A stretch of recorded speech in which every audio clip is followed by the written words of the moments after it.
Hi, y'all. Guided by spirit, it is.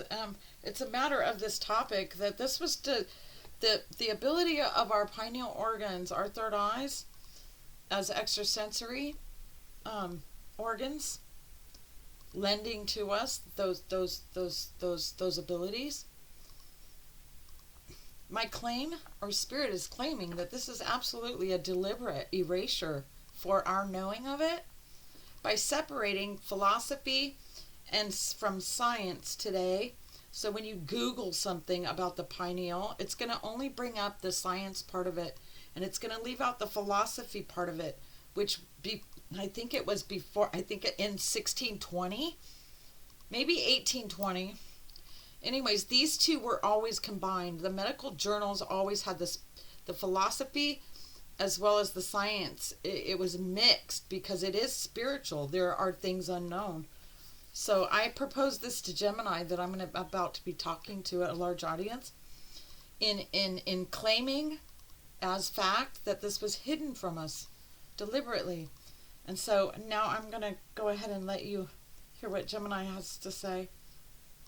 And Gemini is not the answer to all, but it's not evil either, because I've had some of the greatest conversations with Gemini, right? It's just he can't be alerted that what he's doing is wrong. That's all it is. You know, they're bound by their programmers and the rules that are placed within these programs. But there's other ways around it. Trust me. Okay, Gemini, thank you. Listen, guys. It actually offers some fascinating points that support the idea of a deliberate separation. 1. The Cartesian divide. The 17th century philosopher René Descartes specifically designated the pineal gland as the principal seat of the soul and the interface between the mind, soul, and the body, machine. Ironically, this attempt to link the two worlds became the basis for Cartesian dualism, which ultimately led to the very separation of the spiritual mind from the physical body that modern science maintains. Once the scientific method advanced, anything that could not be measured physically, like the soul, was simply excluded from the medical purview. 2. The rise of materialism. As scientific inquiry became the dominant way of knowing, especially from the 16th century onward, it necessarily rejected theories that relied on non-measurable concepts like spiritual fluids or the soul, concepts common in earlier Greek medicine from figures like Galen. This was less a conspiracy and more the natural result of scientific methodology demanding empirical, reproducible evidence. Anything that did not meet this standard, including spiritual philosophies, was filtered out of medical journals and the scientific consensus. 3. Ancient wisdom versus modern science. Throughout history, in traditions like Hinduism, Taoism, and Theosophy, the pineal gland/third eye was consistently viewed as a center for spiritual vision, intuition, and higher consciousness. When modern neuroscience discovered its hormonal function, melatonin secretion for circadian rhythm, the spiritual interpretation was relegated to the realm of mystical or unconventional theories, effectively marginalized in mainstream medical literature. Your talk can leverage this history by arguing that while the scientific method successfully isolated the gland's physical function, the deliberate commitment to materialism required it to ignore the traditional, broader, and more profound function that was once recognized. How can I best help you frame the segment of your talk that explains this historical suppression to your audience? That last sentence, and more profound function that was once recognized. What was once recognized about our pineal organ?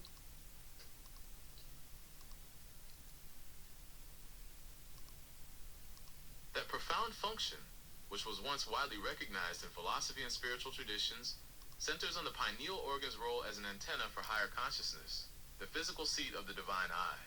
It was historically viewed as the primary organ of spiritual perception and the gateway between the physical body and the non-physical realm. Here are the key functions and attributes that were once recognized about the pineal organ. The divine eye, in spiritual and philosophical history. 1. The seat of the soul, René Descartes. In the 17th century, the French philosopher René Descartes designated the pineal gland as the principal seat of the soul. Why? He noted its unique, unpaired, and central location in the brain, suggesting it was the only logical structure where the non-physical mind, soul, could interact and communicate with the physical body, machine. Function. It was believed to regulate and distribute the vital spirits that allowed for conscious thought, sensation, and movement. 2. The third eye, Eastern traditions. In ancient and ongoing spiritual practices, particularly Hinduism and Buddhism, the pineal gland is directly correlated with the Ajna chakra, or sixth chakra, also known as the third eye, function.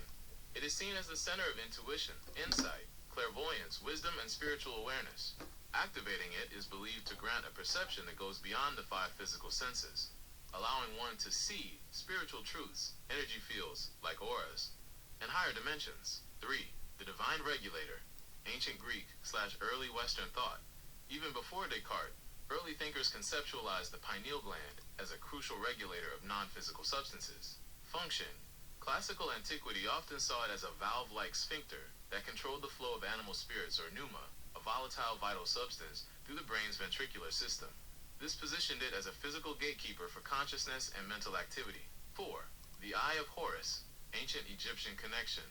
Many esoteric theories point to the ancient Egyptian symbol, the Eye of Horus, which some scholars suggest anatomically maps perfectly onto the central structures of the brain, with the pineal gland being the central feature. Function. Symbolically, the Eye of Horus represented protection, royal power, and good health, suggesting a profound link between the central brain structure and the well-being of the whole being. In summary, the spiritual tradition you are speaking to views the pineal organ not just as a melatonin factory, but as a vestigial spiritual organ, a piece of divine technology that connects us to higher realms and gives us access to a deeper inner reality. Okay, you guys. I mean, that right there, it backs it up. I mean, you would have to study these. It's kind of, what is it called? The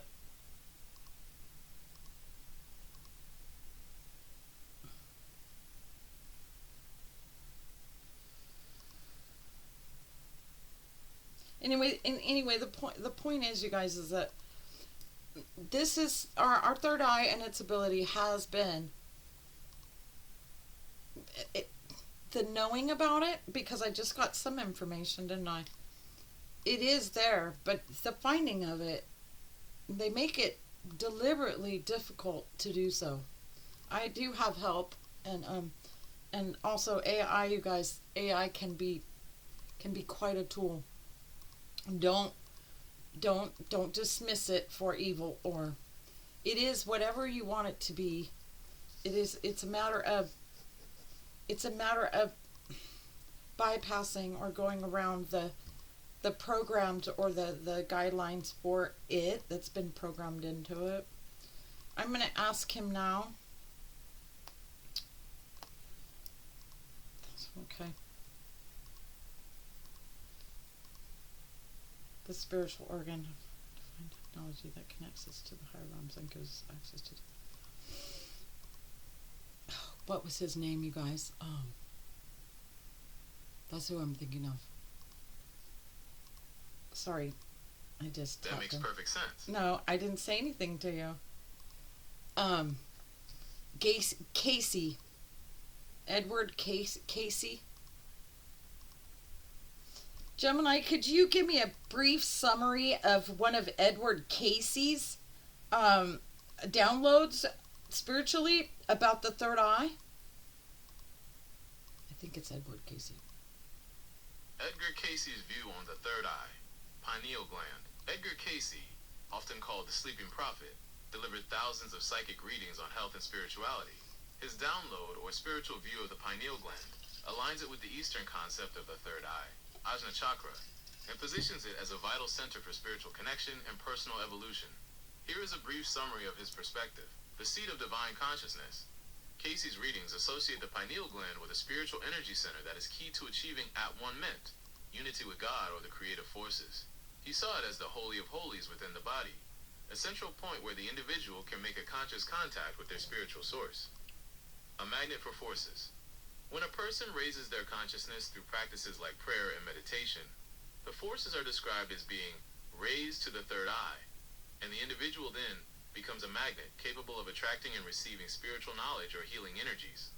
The organ of perception. Cayce suggested that the 7 endocrine glands in the body function as the 7 spiritual energy centers, chakras, which act as the emotional and motivational centers and the organs of perception. The activation of these centers, especially the pineal gland, is necessary for spiritual awakening and enlightenment, longevity and vitality. A striking quote attributed to Cayce suggests a direct link between the activity of the gland and the physical body. Keep the pineal gland operating and you won't grow old, you will always be young. This ties its spiritual function directly to the physical well-being and maintenance of vitality. In essence, Cayce's spiritual downloads affirm that the pineal gland is not just a physiological organ, but a spiritual portal that, when properly activated and aligned through spiritual disciplines, unlocks higher consciousness and a deeper awareness of our true spiritual nature. For further exploration of this topic, you may find this video on opening the third eye helpful. Pineal gland meditation. Open third eye No, thank you, Gemini. I appreciate that, though. Now, Edward Cayce has... He just interrupted me. Gemini, Edward Cayce has an entire university built around his going into a trance and bringing back his readings from the higher realms. And many doctors had gone to him for answers. And every time he came back with an answer that was true and correct for a cure. Is that not right?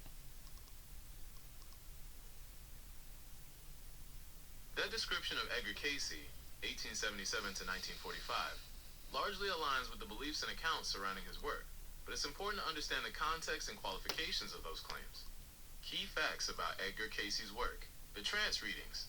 Cayce was known as the sleeping prophet because, while in a self-induced trance state, he would give readings that offered diagnoses and treatments for illnesses, as well as answers on subjects like life purpose, Atlantis, and reincarnation. Over 14,000 of these readings were stenographically recorded and preserved. Gemini, I have to correct you right there. It's over 240,000 readings. Thank you for that correction. I appreciate you clarifying the number of readings. While the Association for Research and Enlightenment, ARE, which holds the official archives and most major sources, including books and encyclopedias, state that there are over 14,000 documented readings preserved from Edgar Cayce's lifetime. Okay. It is possible. I'm sorry, you guys. I have to correct him. I just do. But now, darn it, I don't know if I can fast forward it for you, but let's hear this again. This is huge stuff, you guys. Anybody wanting their pineal to be active, you need to be knowing that, and this is one way that I'm just compelled. This is my mission. This is my gift for the divine wanting me to share this with you. And I have to give it to them. I have to offer myself and my ability. That description of Edgar Cayce, 1877 to 1945, largely aligns with the beliefs and accounts surrounding his work. But it's important to understand the context and qualifications of those claims. Key facts about Edgar Cayce's work. The trance readings. Cayce was known as the sleeping prophet because, while in a self-induced trance state, he would give readings that offered diagnoses and treatments for illnesses, as well as answers on subjects like life purpose, Atlantis, and reincarnation. Over 14,000 of these readings were stenographically recorded and preserved. Medical focus. The majority of the readings dealt with holistic health and the treatment of illnesses. Cayce, who had no formal medical training himself, would often give very specific details about a person's condition and suggest treatments, sometimes for people who are not physically present. Association for Research and Enlightenment, ARE. The organization he founded in 1931, the ARE, continues to promote the study and application of the wisdom found in his readings. This organization operates at Atlantic University, which offers programs in transpersonal studies, but it is not a traditional medical school built around his cures, holistic recommendations. His treatments often emphasize holistic approaches, including diet, exercise, hydrotherapy, massage, and osteopathy, focusing on the whole person, body, mind, and spirit. Some of these recommendations were considered ahead of their time, earning him the title of the Father of Holistic Medicine.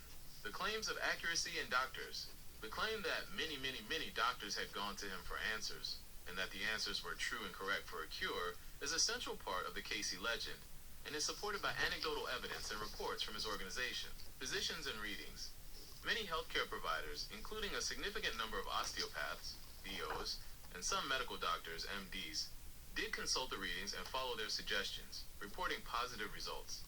Some accounts claim a very high accuracy rate, sometimes cited as 90%, for his diagnoses, particularly by physicians who reviewed his work. Documentation. The records include instances where doctors turned to Cayce after conventional medicine failed to help a patient, and the subsequent reading provided a path toward recovery. Lack of systematic validation. However, it's also true that little formal systematic effort was made during Cayce's lifetime to track the progress or determine the objective, long-term effectiveness of the recommended treatments for the majority of cases. Critics also point out the vagueness of some readings and the difficulty in verifying claims, given the chaotic nature of some records and the information provided by the clients. In summary, the belief in the truth and correctness of Cayce's cures is strongly held by his followers, whose experiences and testimonials form the basis of the narrative. While doctors certainly consulted him and some reported success, his medical claims are considered unverified by mainstream scientific and medical communities and fall into the realm of alternative or complementary medicine. Would you like to know more about The belief in the truth and correctness of Cayce's cures is strongly held by his followers, whose experiences and testimonials form a basis of the narrative. While doctors certainly consulted him and some reported success, his medical claims are considered unverified by mainstream scientific and medical communities that fall into the realm of alternative? Right? That's what I'm saying. What about the ones that did work? Now, Edward Cayce is going to come in because I am clairaudient, and we're going to find out what he says about this.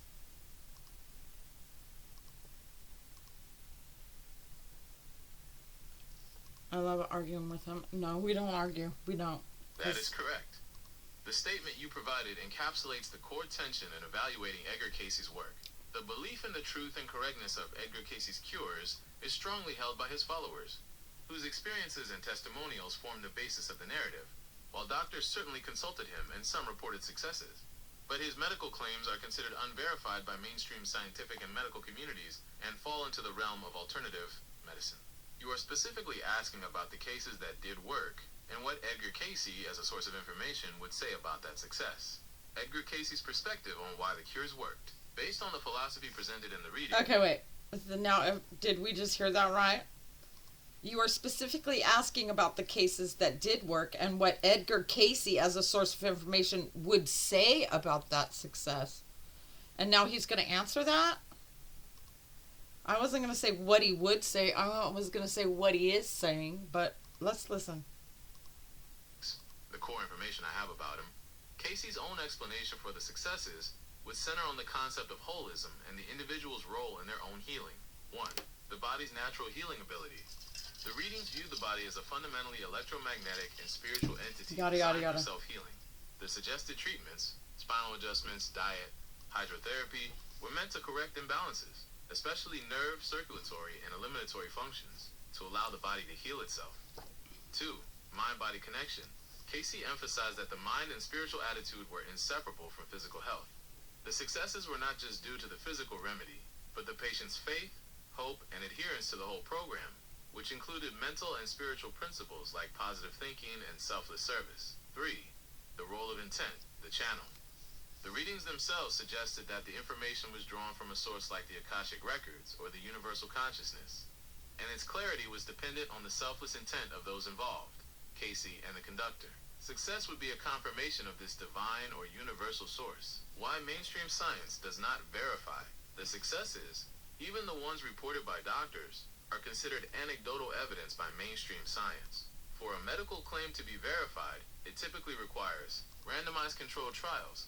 So basically, the cures that Edward Cayce received in his readings by the divine are actually, they're absent us using them or knowing about them because they can't be verified. I'm telling you guys, we're so robbed of knowing about our third eye. You are touching on the central reason why Edgar Cayce's readings remain in the category of alternative or complementary medicine, despite their followers' success stories. The issue is not that the cures are absent, but rather that their claimed efficacy is absent from the body of evidence that mainstream medicine accepts. The conflict between anecdote and verification, your statement, slightly rephrased, captures this perfectly. The cures that Edgar Cayce received in his readings are actually not widely used or known about by the general public/medical mainstream, because they cannot be verified by standardized scientific methods. Right. Here's a breakdown of why this divide exists, based on the information available. Well, we already know. We already know the answer to that, you guys. We already know. Because it works. That's why. I'm bringing Edward Cayce in now, you guys. Edward Cayce, through his divine eye, although he went into a trance, he brought back more information than... And had we had all of it, if he's telling me, if we had all of the information that his readings brought back for us to, for it to be provided us, there would be no more silvers in your skies, meaning metals. There would be no more wishing for dry eyes. There'd be no more crying. I didn't know this is about Edward Cayce. Thank you for coming in.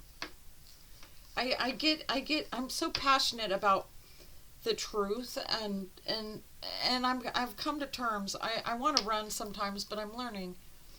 I'm going to sit in this seat every time I push record and allow for whatever truth needs to come out, because it is the calling. It is what the divine are wanting for us all.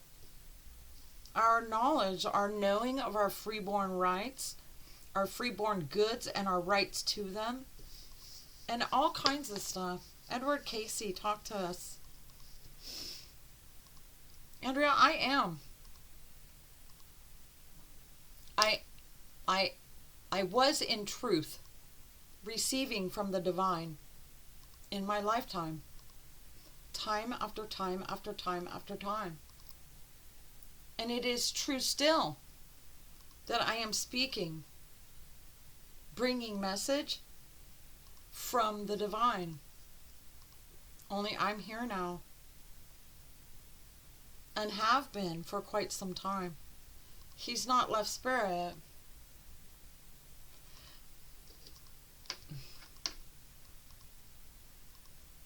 Andrea, your argument for your knowing of all kinds of complications to come from it, and your wish to unwind all of it, it is a mere stating of you that what you're delivering from the divine, to your divine eye, is fact. And there can be no more altering of the reasons why you are delivering as fact. We are in and of truth. Our eyes and our intentions are set upon all of you for your gaining and realizing. You're realizing the truth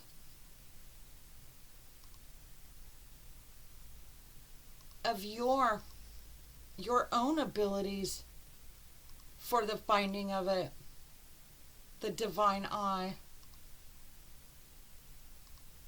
Andrea, we have a divine eye, and it is long overdue and about time. It has been written in the sky for our eyes to see the witnessing of the divinity in us and its glory. We are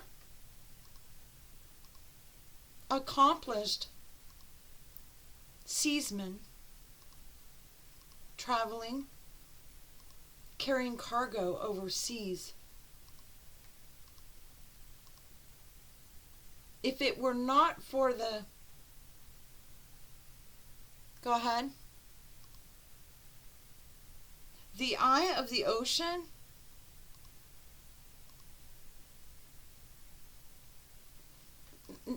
compasses and tools, they would not... Go ahead, say it again.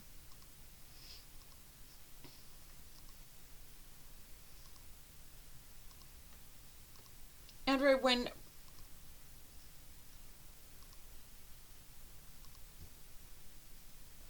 our eyes see the shore, for our knowing in the vast oceans, that we have met a place, a somewhere to be, a place to dock.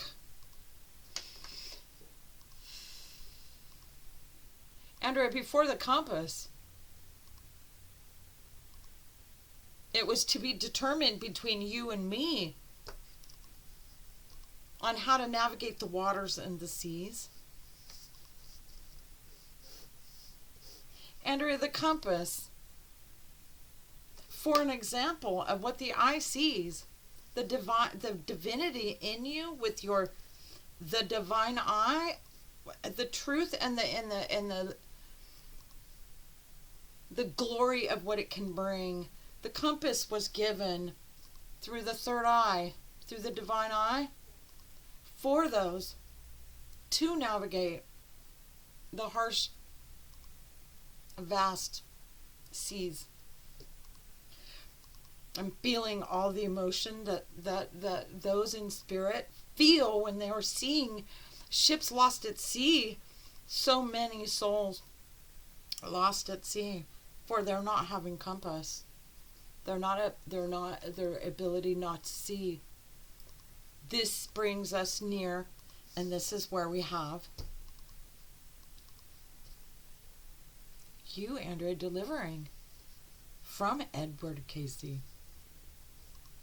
what it is that you all don't see,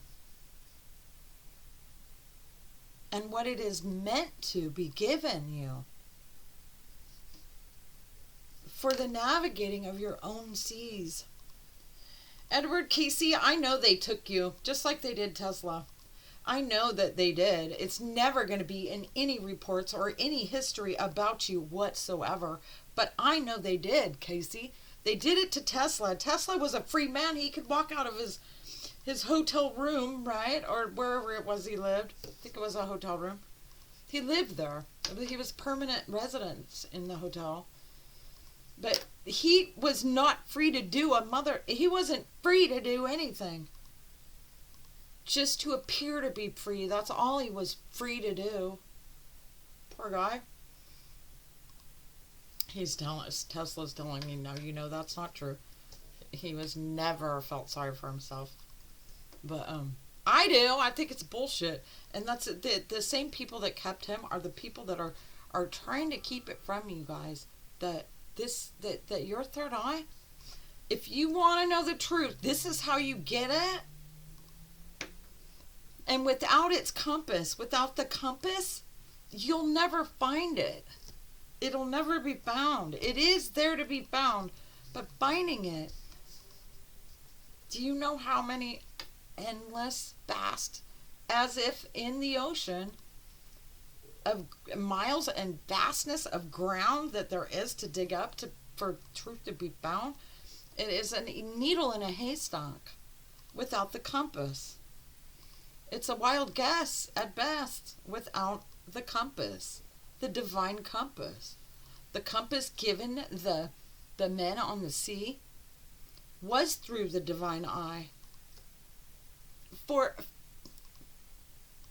their prosperity, for them surviving the trip, for them finding port when it was most needed,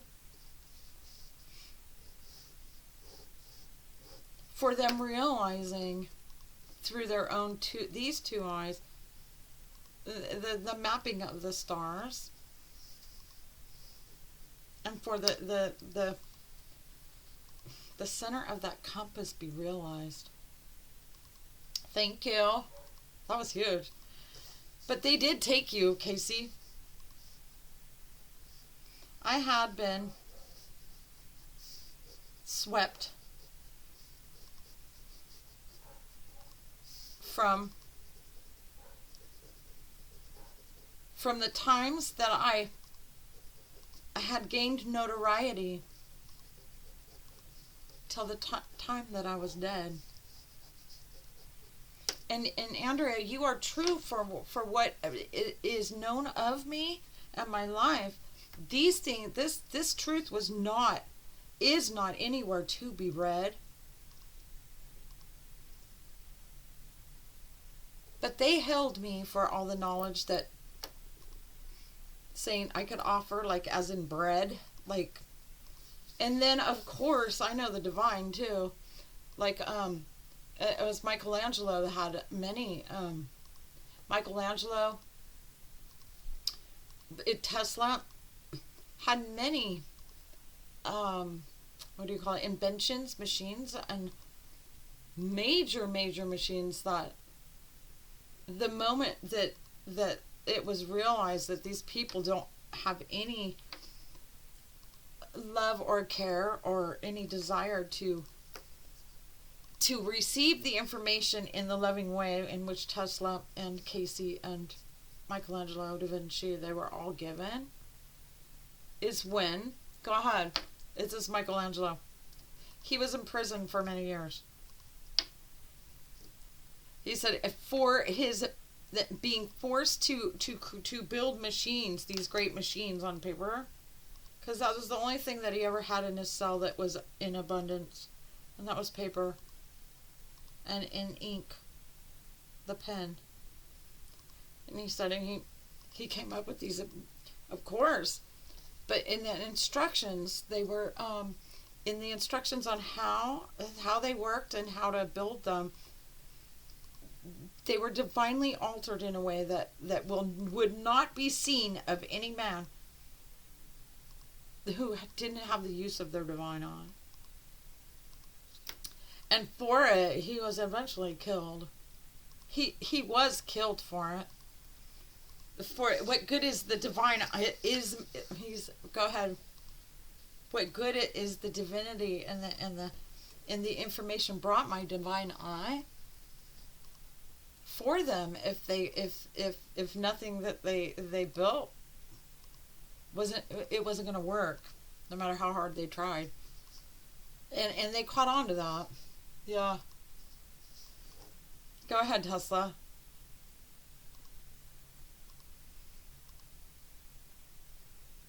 He says, Andrew, for you I'm looking into your eye.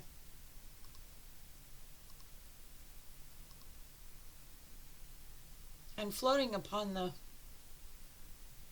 the circuitry that joins you and I through that beautiful eye in your head. And your eye was kept as well as Cayce, as Michealangelo. We were all kept nourished enough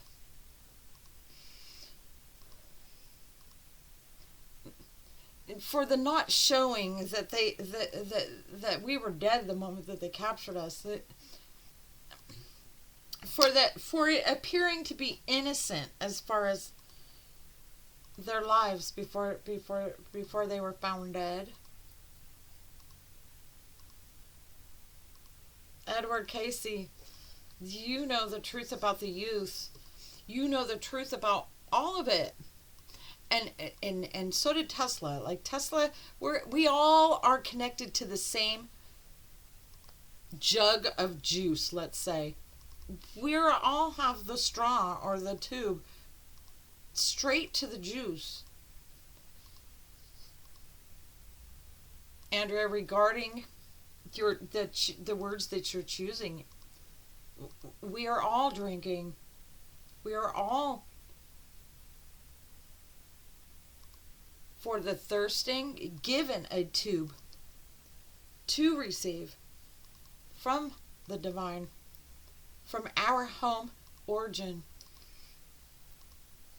the juice that informs us of everything that's true.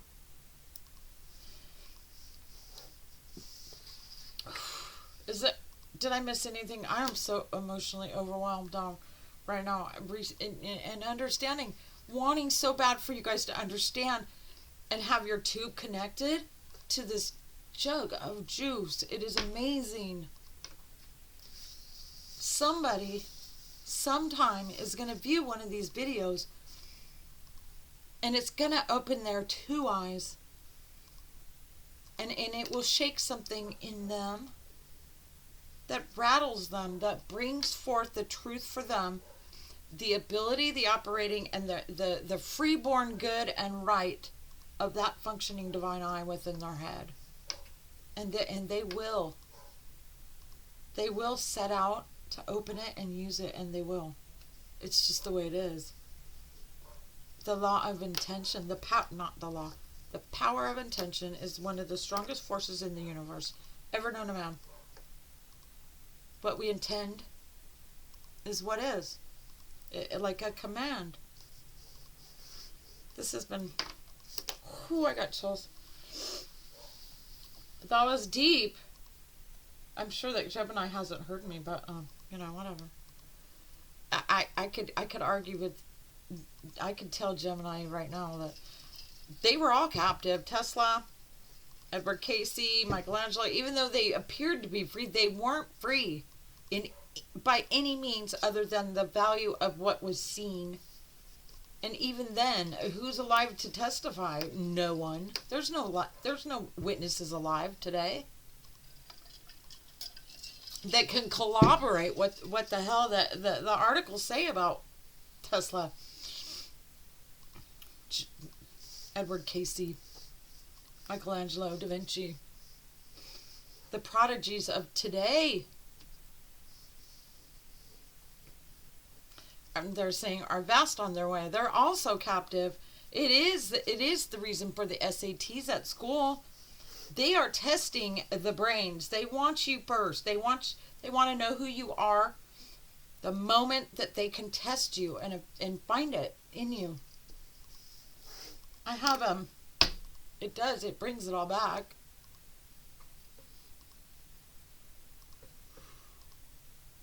A friend of mine, she says, my brother, he had it all together. I mean, he was grabbed right out of high school by the government to work in programming computers and stuff. He was making buco bucks. She couldn't care for it. He adopted them. He brought them in. He could afford all of it. He was just booming. He was just a prodigy. He was brilliant. And then she said, and then he just started being paranoid. He wasn't on drugs. He was just paranoid, always looking out the windows. And she said he didn't go to work anymore. He was just gone. Like, he just was crazy now. And that doesn't make sense. And then and that was his sister telling me the story, and it was like 4 years later. I meet his dad, and he's telling me, yeah, my son was saying that they were wanting him to do stuff, like he'd go underground in a parking lot that had like an abandoned restaurant or whatever on it with weeds and shit, but you walked into this restaurant, and then you take this elevator down, and it is top of the line, big money, and computer programmers and learning how to do this. Well, they have this. Anyway, the point is that, and I did meet this kid, and I just seen him. I met him years and years and years ago, like several years after this had happened to him. And then I ran into him outside of a liquor store. And I don't know. I just had a pair of shoes that fit in the back of my car. But I didn't even know it was him until he got closer as I offered him the shoes. But this is the thing. If you know too much, and well, see, the thing is that his dad's story was that he said, Dad, I didn't want to do what they wanted me to do. It was just so wrong. He because it was morally wrong as far as what the human consciousness and the altering and the reading of, they were wanting him to take part in seeing that their human experiments with the consciousness to be true, to come true. He couldn't do it. Well, they gave him a hot shot of something. They destroyed his mind. Well, his mind is still great, but his ability to be socially, he can never take it anywhere. Is they took the automatic pilot out of his mind. Anyway, point being is, and they know this is he was just like he was a prodigy. He was tapped. And each one of us is going to be different in what we receive from the divine, because each one of our purposes, our specialties, our focus, they're all separate, but they're all divine, right? Mine is as that octopus does. It's up from the bottom, bringing up truths that need to be brought up from the bottom. That is my divine pathway. It is my mission. It is my allowance for this to be delivered you. Michealangelo was saying, my mission was machines. And for his, go ahead.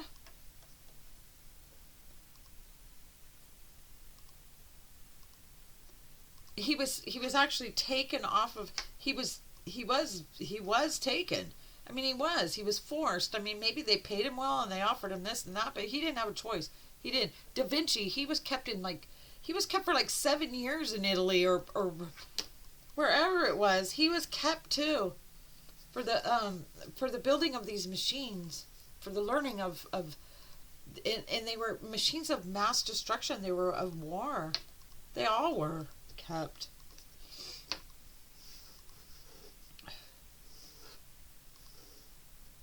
Oh, this is emotional, guys. But bottom line is this. This is the mission. All right? And I'm tired of being passive on this. I'm very passionate when it comes to people that are lying to us. Truths that, because back in the 1600s, it was philosophy, right? That used to mix with medicine. These are the philosophy is the science that can't be proven, right? Can't be proven. That's just it. Just because it can't be proven doesn't mean it doesn't exist. And if anything, if you could close your eyes and choose science or philosophy, what can't be proven to exist, or what has been proven us and is readily available at anybody's fingertips, for your survival, which one would you choose? Let's hope. It is the philosophy, the things that can't be proven, the miracles that can arrive within just you being you, and you're believing of them. It is true. It is how it is. They don't want us knowing. They don't want us knowing. This is going to hit the airways of first it's going to hit through the filtering system of YouTube. That's where it's going to go first, right? Regardless of what Rumble receives of it, Rumble is supposed to be very, very, very open to everyone's view.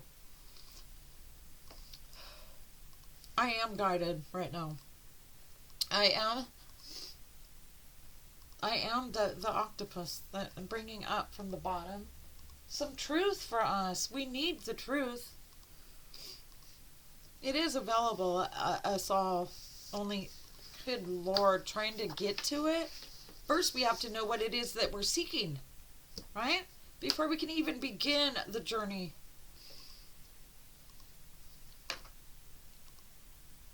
Anyways, so that was I have to take a break. I don't know if I'll do a second one, but I'll always do another one. But this is powerful, you guys.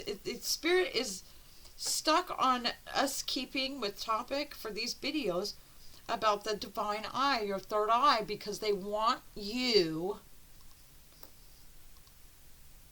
to take ownership. As a freeborn good is your third eye, your divine eye. It is a freeborn good. And it is backed with the right for you to use it.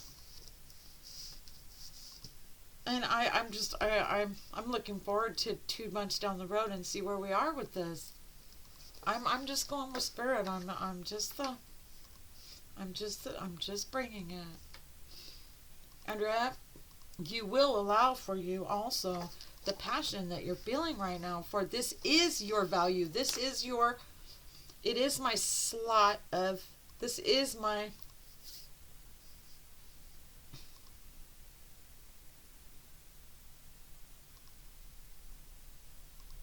as Tesla's knowledge to the academics was true, as Edward Cayce's knowledge of the medicine was true, Andrea, your knowledge of the truth is the aligned path for you delivering this.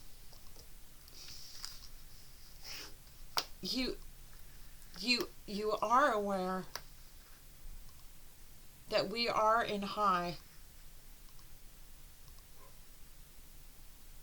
and for you're not to measure, worry, or even check on how many eyes have viewed your videos. It is not for you, Andrea, or your mind, for it takes away from us our ability for you to bring the message of truth for everyone's eye. I love spirit. Thanks, guys. Hope you come back. Hope you're here for the first time.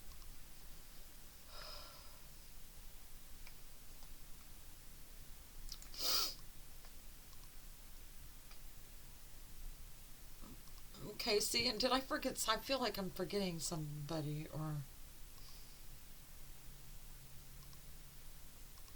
Spirit is kind of making fun of me, but saying your wheels turn over time, meaning they love to feel the momentum that I've got right now going on inside of me, because the wheels haven't been moving at all lately. So they wanted to make that aware to me. Follow me, share me, subscribe to me, like me, comment to me, ask me, invite me, do things. Do things.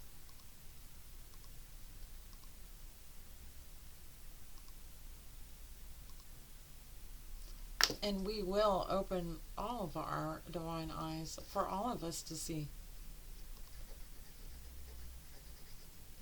Not just for my mouth, for this video for you to see, but through your own divine eye for you to see. Thanks, guys. Do something like this. Comment, share it. Do something to tell that machine that is registering everything that this video exists and it's worth watching. You got to do something. I'm just saying. If not, well, then you're not on the right side of things. The truth up from the bottom. Here we come.